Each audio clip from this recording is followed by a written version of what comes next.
Hello everyone, welcome to my channel. मैं महेश राय स्वागत करता हूं आपका अपने चैनल में। और हम पढ़ रहे हैं यूपी टीजीटी का यूनिट फर्स्ट, संगीत की उत्पत्ति, विकास और ऐतिहासिक विवेचन। ठीक है, तो भारतीय संगीत का संक्षिप्त इतिहास। तो हम इसमें सब कुछ पढ़ेंगे उनके बारे में, उनकी उत्पत्ति कैसे हुई, विकास कैसे हुई संगीत की। तो आज हम सिर्फ प्राचीन काल पढ़ेंगे, ठीक है, क्योंकि सब कुछ डीपली में पढ़ेंगे और प्राचीन काल से स्टार्ट कर रहे हैं। हाँ, तो चलिए स्टार्ट करते हैं। संगीत की उत्पत्ति कब, कैसे और किसके द्वारा हुई, अंधकार के गत में है। वास्तव में संगीत का इतिहास स्वयं मानव का इतिहास है। जैसे जैसे मानव का आध्यात्मिक विकास होता गया, संगीत की उन्नति होती गई। इसकी उत्पत्ति के विषय में अनेक विद्वानों ने अपने अपने अनुमान लगाए हैं। ऐसी अनेक किंवदंतियां भी प्रचलित हैं जिनमें संगीत की उत्पत्ति देवी देवताओं के द्वारा बताई गई है। इस प्रकार की मुख्य किंवदंतियां लगभग 7 हैं, किंतु उनमें परंपराशिक विरोध है, मतलब पारस्परिक विरोध है इनमें। ठीक है, अंत इसका श्रेय लेना व्यर्थ है। अब देखिए क्या है।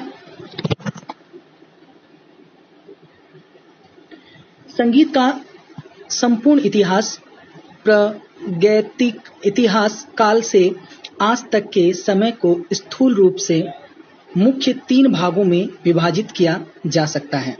प्राचीन काल, फिर मध्यकाल और फिर आधुनिक काल। मतलब कि जो इतिहास है इसको 3 काल में बांटा गया है, प्राचीन काल, मध्यकाल और आधुनिक काल। अब जो प्राचीन काल होता है वो 800 ईस्वी पूर्व, मध्यकाल जो होता है वो क्या होता है 800 से 1800 ईस्वी तक, और आधुनिक काल होता है 1800 से आज तक। अब देखिए क्या है कि आपको क्या याद रखना है, सिर्फ 8 याद रखना है। 800 ईस्वी पूर्व तो क्या हो जाएगा प्राचीन, 800 ईस्वी के बाद 1800 ईस्वी तक, ठीक है, तो क्या हो जाएगा आपका मध्य, ठीक है, और 800 ईस्वी से आज तक का क्या हो जाएगा आधुनिक। तो ये याद रखना। प्राचीन काल, प्राचीन काल को पुनः 3 भागों में विभक्त किया जा सकता है। अ वैदिक काल, ब संदिग्ध काल, स भरत काल। ठीक है, अब हम वैदिक काल पढ़ेंगे। वैदिक काल, इस काल का प्रारंभ आदि काल से 1000 ईसा पूर्व तक माना जा सकता है, क्योंकि माना जाता है। इस काल में हिंदू धर्म के चारों वेदों की रचना हुई है, इसलिए इसे वैदिक काल कहा गया है। इसी युग में सारे वेदों की रचना हुई है और इसको कम से कम 1000 ईस्वी पूर्व का माना जाता है। पूरा एक वेद सामवेद संगीत युक्त है। जो सामवेद है वहीं से संगीत की उत्पत्ति हुई है और यही संगीत का युक्त है। इसके मंत्रों का पाठ संगीत में होता रहा है। आज भी इसका कुछ अंश सुनने को मिल जाता है, लेकिन ये याद रखना कि सामवेद जो है वो पूरी तरीके से संगीत पे आधारित है, सब कुछ संगीत ही के बारे में है। लेकिन इससे पहले जो ऋग्वेद है उसमें भी बहुत सारे ऐसे वाद्य मिले हैं और बहुत सारे वाद्यों के ऐसे नाम मिलते हैं।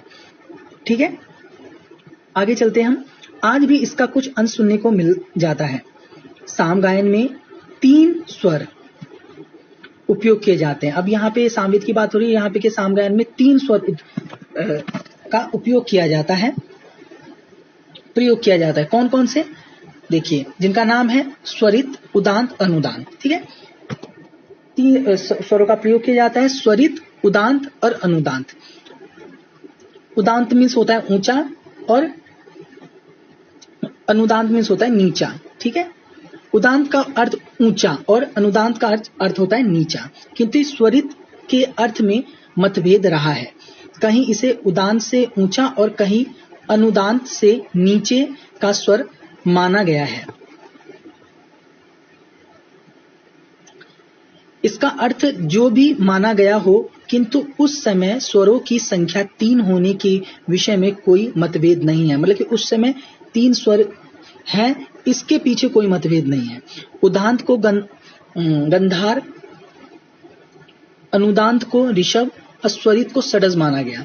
ये याद रखना, ऐसे क्वेश्चन आ सकते हैं कि उदांत को कौन सा स्वर कहा गया, तो उसको गंधार कहा गया, अनुदांत को ऋषभ कहा गया और स्वरित को षडज कहा गया। आपको जो भी चीज समझ में आ रही है उसको आप एक नोटबुक में लिख सकते हैं, जिससे आपको बहुत ही आराम मिलेगा और बहुत सारी चीजें आपको समझ में आ जाएंगी। 2 मिनट, ठीक है। तो यहां तक हमने कर लिया। कहीं इसे उदांत से ऊंचा और कहीं अनुदांत से नीचे का स्वर माना गया है। इसका अर्थ जो भी माना गया हो, किंतु उस समय स्वरों की संख्या 3 होने के विषय में कोई भी मतभेद नहीं है, ठीक है। तो यहाँ पे फिर आगे बोल रहे हैं कि नारदीय, शिक्षा और बृहदेशी में केवल 3 स्वरों का उल्लेख है। और ये भी इन्होंने कह दिया है कि नारदीय, शिक्षा और बृहदेशी में 3 स्वरों का उल्लेख है। आगे चलते हैं हम। ऋक् प्रति शाक्य ग्रंथ 400 ईस्वी पूर्व में सर्वप्रथम बार 4 स्वरों का वर्णन मिलता है। इसके बाद स्वरों की संख्या 4 से 5 अंत 7 हो गई, ठीक है। वैदिक काल में ही 7 स्वर विकसित हो चुके थे। वैदिक काल में ही लेकिन 7 स्वरों का विकास हो चुका था, ठीक है। मांडुकी शिक्षा की यह पंक्ति इसका प्रमाण है। सप्त स्वरय गीत जयंते सामी साम गर्वेते, मतलब कि संस्कृत है ये। केवल इतना ही नहीं, ग्रामों का भी जन्म हो चुका था। उस टाइम इतना ही नहीं, ग्रामों का भी जन्म हो चुका था। इस काल में अन्य ग्रंथों में यत्र तत्र अनेक वाद्यों का भी उल्लेख मिलता है, जैसे दुंदुभी, भूदुंदुभी, वानस्पति, कांडवीना, वार्ण्यम, तुणव, बकुर आदि। इन सब से यह सिद्ध होता है कि वैदिक काल में ही संगीत का अधिक प्रचार हो चुका था और संगीत साधना बहुत ऊंची उठ चुकी थी, ठीक है। यहां तक आपको समझ में आ गया। चलिए आगे चलते हैं। अभी को इसको 3 भागों में यहां पे हमने बांटा था, ये दे दिए। तो वैदिक काल, संदिग्ध काल और भरत काल। आगे चलते हैं संदिग्ध काल, ठीक है।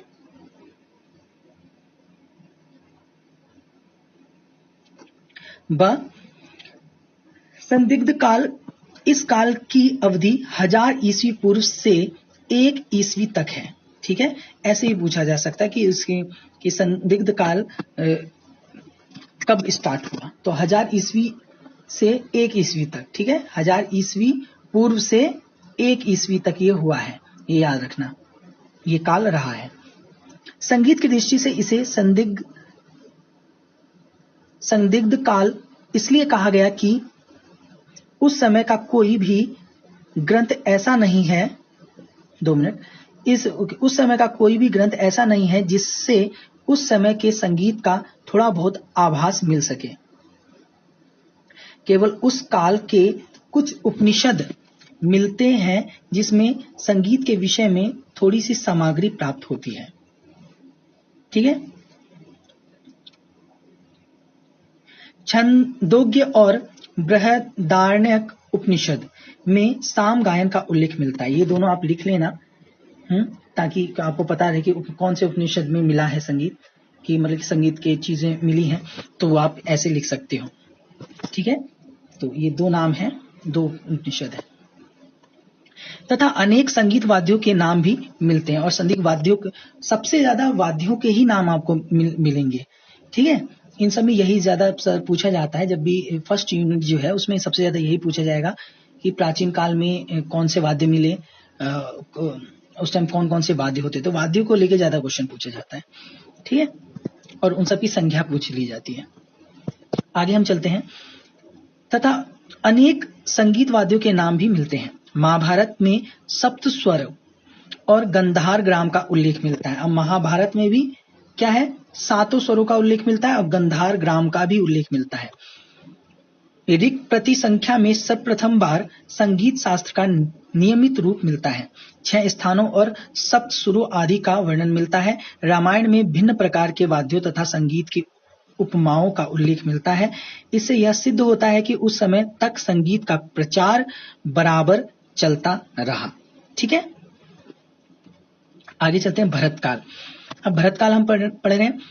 देखिए ये जो काल है ये 1 ईस्वी से 800 ईस्वी तक चला। जो भरत का काल है इन सबको आप लिख ले लीजिए थोड़ा, है ना, थोड़ा आपको याद रहेगा इससे। 1 ईस्वी से 800 ईस्वी तक रहा। इस काल की विशेषता यह है कि जिस प्रकार आजकल राग गायन प्रचलित है उसी प्रकार उस काल में जाति गायन प्रचलित थी।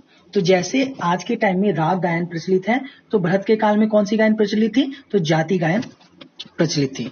दूसरी विशेषता यह है कि सर्वप्रथम इसी काल में 3 ग्राम, 22 श्रुति, 9 स्वर, 7 शुद्ध और 2 विकृत, 18 जातियां, 21 मूर्छनाएं आदि का वर्णन मिलता है। ये आप अलग से बिल्कुल लिख लीजिए क्योंकि ये बहुत ही ज्यादा इंपॉर्टेंट है। ठीक है, क्या क्या है? 3 ग्राम का उल्लेख था, ठीक है, उस टाइम में, और 22 श्रुतियां थी।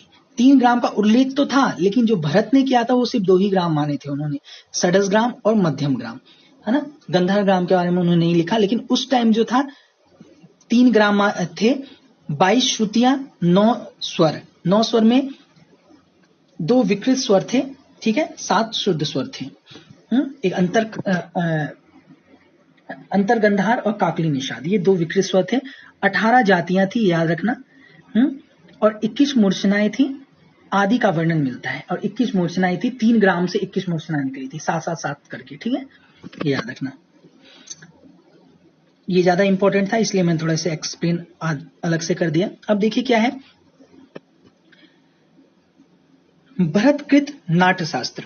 इस ग्रंथ की रचना काल के विषय में अनेक मत हैं, किंतु अधिकांश विद्वानों द्वारा इसका समय 5वीं शताब्दी मानी जाती है। लेकिन इसे बहुत सारे लोग इसे 5वीं शताब्दी का मानते हैं नाट्य शास्त्र को। लेकिन आप ये भी देखोगे 200 से 400 ईस्वी, है ना, 200 से 400 ईस्वी पूर्व ऐसे लिखा रहता है। 200 से 400 ईस्वी में ऐसे भी लिखा होता है बहुत सारे बुकों में, और बहुत सारे बुकों में 5वीं शताब्दी भी लिखा रहता है। ठीक है, यह पुस्तक नाट्य के संबंध में लिखी गई है।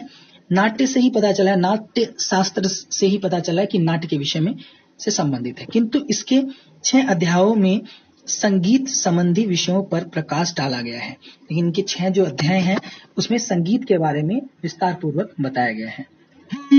आगे चलते हैं। इससे यह सिद्ध होता है कि उस समय संगीत का संबंध नाट्य से बहुत घनिष्ठ हो गया था। नाट्य शास्त्र के 6 अध्यायों में निम्नलिखित सामग्रियां मिलती हैं।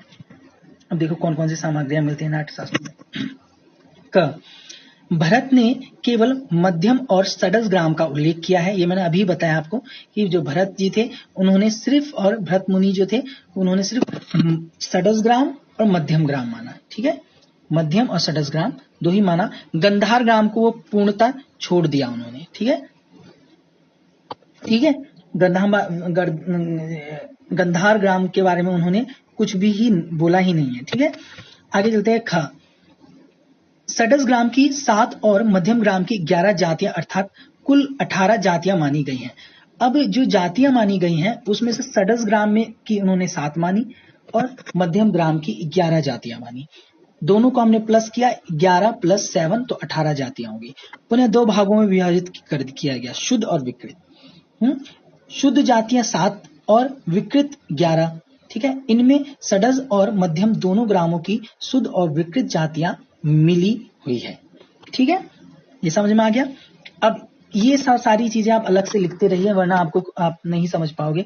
जैसे जैसे मैं करवा रहा हूँ चीजों को तो वो आप एक अलग से नोटबुक में लिखिए कि मूर्छनाएं इतनी मानी, गंधारी, सारी चीजें वो लिख लीजिए जिससे आपको समझ में आ सके। अब देखिए लक्षण है, जाति के लक्षण। जाति तो 18 मानी इन्होंने और उसके लक्षण जाति के वो माने 10। अब देखिए क्या, जाति के 10 लक्षण माने गए हैं। ग्रह, अंश, तार, मंद्र, न्यास, उपन्यास, अल्पत्व, बहुत्व, साढ़वत्व और औडत्व। अब आगे चलते हैं। घ, केवल काकली, नी और अंतरगंधार विकृत स्वर माने गए हैं। मैंने बताया था आपको कि केवल काकली निषाद और अंतरगंधार ही विकृत 2 ही स्वर हैं जो भरत ने विकृत माने हैं। ड, वादी, संवादी, अनुवादी और विवादी का वर्णन किया गया है। उस टाइम में वादी, संवादी, अनुवादी और विवादी का भी वर्णन है। संवादी स्वर में 9 से 13 श्रुतियों की तथा विवादी में 2 श्रुतियों की दूरी मानी गई है। तो ये याद रखना कि यहाँ पे लिखा हुआ है कि वादी संवादी अनुवादी का विवरण वहां पे मिलता है, और संवादी स्वरों में 9 से 13 श्रुतियों की दूरी मानी गई है, और विवादी स्वरों में 2 श्रुतियों की दूरी मानी गई है। ठीक, ये अलग से मेंशन आप कर लेना। सा म और पर की 4-4, ग और नी की 2-2 और रे और ध की 3-3 श्रुतियां मानी गई। तो सबकी अलग अलग श्रुतियां मानी गई। श्रुति का मैंने आपको बता ही रखा है अलग अलग, लेकिन आपको एक बार और बता देता हूं। आप क्या सिंपल सा क्या लिखिए, आप जो मतलब कि प्राचीन काल में लोग प्राचीन काल के जो भी थे वो मानते थे, आपको सिर्फ याद रखना है। देखिए 432 और यहाँ पे 432, मैंने क्या किया 432 लिख दिया, ये हो गया 4। अब ये क्या हो गया, ये हो गया आपका सा, ये हो गया रे, ये हो गया ग, ये हो गया म, ये हो गया प, ये हो गया ध, ये हो गया नी। अब देखिए सा की कितनी श्रुति मानी 4, रे की कितनी मानी 3, ग की 2, म की 4, प की 4, ध की 3 और नी की 2। वही वहां पे वो बता रहे हैं कि उन्होंने सा म और प की 4-4 श्रुति मान ली, रे और ध की 3-3 श्रुति मान ली, और ग और नी की 2-2 श्रुति मान ली। यही यहाँ पे लिखा हुआ है। ठीक है, ये देखिए। ठीक है, ये पूरा यहाँ पे वही लिखा हुआ है। चलिए आगे चलते हैं।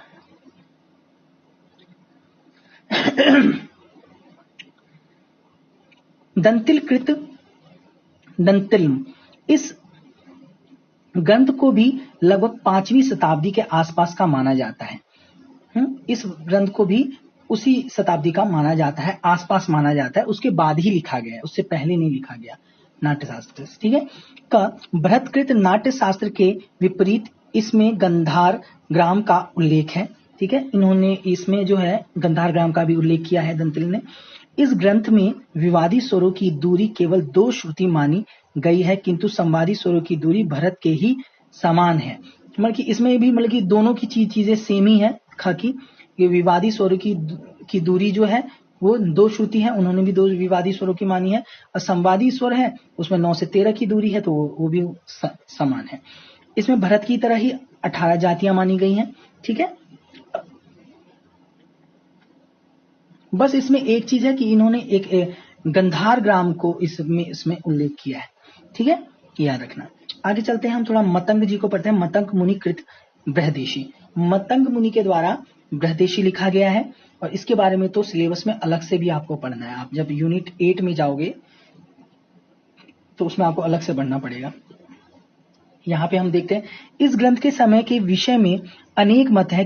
कुछ विद्वान इसे 3री शताब्दी का, कुछ 4थी शताब्दी का, कुछ 5वीं शताब्दी का, कुछ 6ठी शताब्दी का ग्रंथ मानते हैं। इस ग्रंथ में निम्नलिखित सामग्रियां प्राप्त होती है। अब देखो ये जो ग्रंथ है ना, ये ग्रंथ 5 से लेके 8वीं शताब्दी के बीच में माना जाता है। 5 से लेकर 8वीं शताब्दी के बीच में माना जाता है।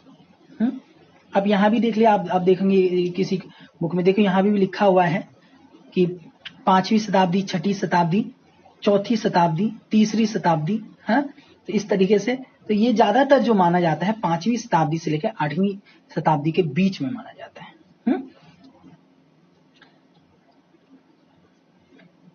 इस ग्रंथ में निम्नलिखित सामग्रियां प्राप्त होती हैं।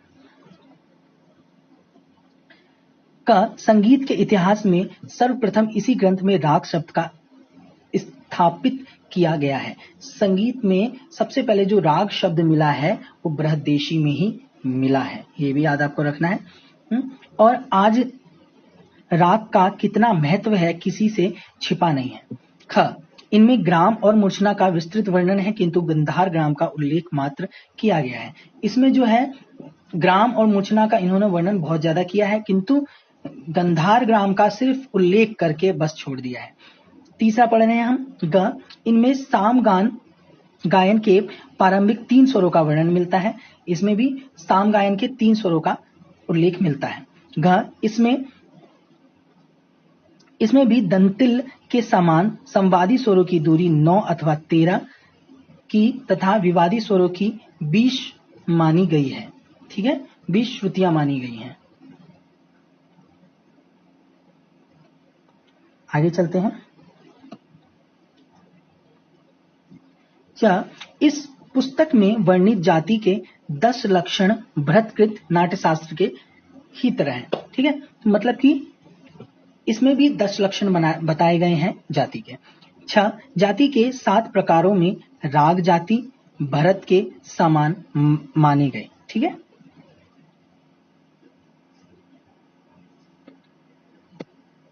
आगे नारद लिखित नारदीय शिक्षा, ये सारी चीजें प्राचीन काल में है। ठीक है, यही पूछी जाएंगी। ठीक है, ये प्राचीन काल हम पढ़ रहे हैं, प्राचीन काल भी बड़ा है, फिर मध्यकालीन काल, फिर आधुनिक काल। तो हम प्राचीन काल पढ़ रहे हैं, इसको ही हम आज करेंगे अच्छे से। तो नारदीय लिखित नारदीय शिक्षा, इस ग्रंथ की रचना काल के विषय में भी विद्वानों ने अनेक मत हैं। ठीक है, अधिकांश विद्वान इसे 10वीं और 12वीं शताब्दी के बीच का मानते हैं। अधिकांश जो हैं वो इसे 10वीं और 12वीं शताब्दी का मानते हैं, लेकिन नारदीय शिक्षा को आप देखोगे कि 7वीं शताब्दी ज्यादा आप पाओगे नारदीय शिक्षा को। ठीक है, 7वीं शताब्दी कहाँ है? ठीक है, हाँ ये रहा 7वीं शताब्दी। और संगीत मकरंद को, नारदीय मकरंद है, संगीत मकरंद है, उसको 8वीं शताब्दी को। ठीक है, वो 8वीं शताब्दी को माना गया है। ठीक है, वो हम इसके बाद पढ़ेंगे। ये देखिए, इसमें नहीं है।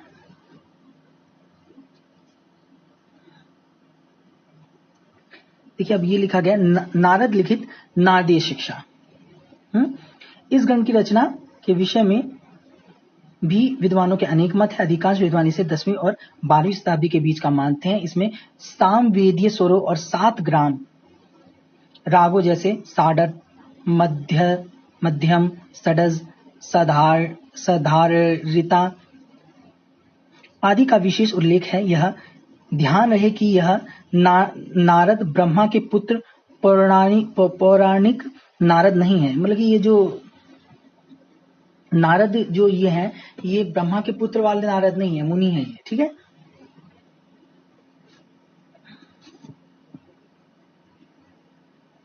आगे क्या है? आगे पीछे दिए गए ग्रंथों के अतिरिक्त शिलालेख, तमिल ग्रंथ, परिपांडल्य, बौद्ध नाट्य शिला, पदी गारम आदि द्वारा इस काल के संगीत के विषय में जानकारी प्राप्त होती है। तो ये था प्राचीन काल। ठीक है, प्राचीन काल में बस आपको इतना ही देखना है, इससे ज्यादा आप मत देखना। ठीक है, तो ये था आपका प्राचीन काल। उसके बाद मैं आपको पढ़ाऊंगा मध्यकालीन काल, उसके बाद आधुनिक काल। तो चलिए हम आगे चलते हैं।